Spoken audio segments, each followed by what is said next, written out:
நம்ம இந்த வீடியோவில் நிலக்கடலையோட தகவல்கள் பற்றி பார்க்கலாம். இந்த கடலையை நிலக்கடலை, வேர்க்கடலைன்னு கூட சொல்லலாம். இந்த நிலக்கடலையோட செடியை 2 வகையில் நம்ம முளைக்க வைக்கலாம். ஒன்று, இந்த கடலையோட விதையை நம்ம ஈர மண்ணில் அப்படியே தூவி விடுறது. மண்ணில் இது மாதிரி விதையை தூவி விடும்போது இந்த விதையிலேருந்து செடி முளைக்க ஆரம்பிக்கும். 2வது மெத்தட் என்னென்னா, நம்ம விதையை தனியாக முளைக்க வச்சுட்டு அந்த செடியை எடுத்து நட்டு வைக்கிறது. இந்த செடியை முளைக்க வைக்கும்போது ஒரு விதைக்கும் இன்னொரு விதைக்கும் இடையில 15 சென்டிமீட்டர் கேப் இருக்கணும். இந்த கடலையோட செடியில் மஞ்சள் கலரில் பூ பூக்க ஸ்டார்ட் ஆகும். பூ பூக்க ஸ்டார்ட் ஆயிடுச்சுனாலே அடியில் கடலை வைக்க ஸ்டார்ட் ஆயிடுச்சுன்னு அர்த்தம். இந்த செடியோட பூவும் இலையும் கொஞ்சம் ட்ரை ஆகிற மாதிரி இருந்துச்சுன்னா நமக்கு நிலக்கடலை ரெடி ஆயிடுச்சு அறுவடைக்குன்னு அர்த்தம்.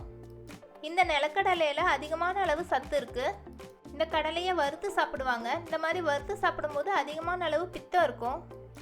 கடலையை நல்லா 6 மணி நேரம் ஊற வச்சு வேக வச்சுட்டு தண்ணியை ஃபில்டர் பண்ணி எடுத்துகிட்டு சாப்பிடுங்க, பித்தம் நீங்கிரும்.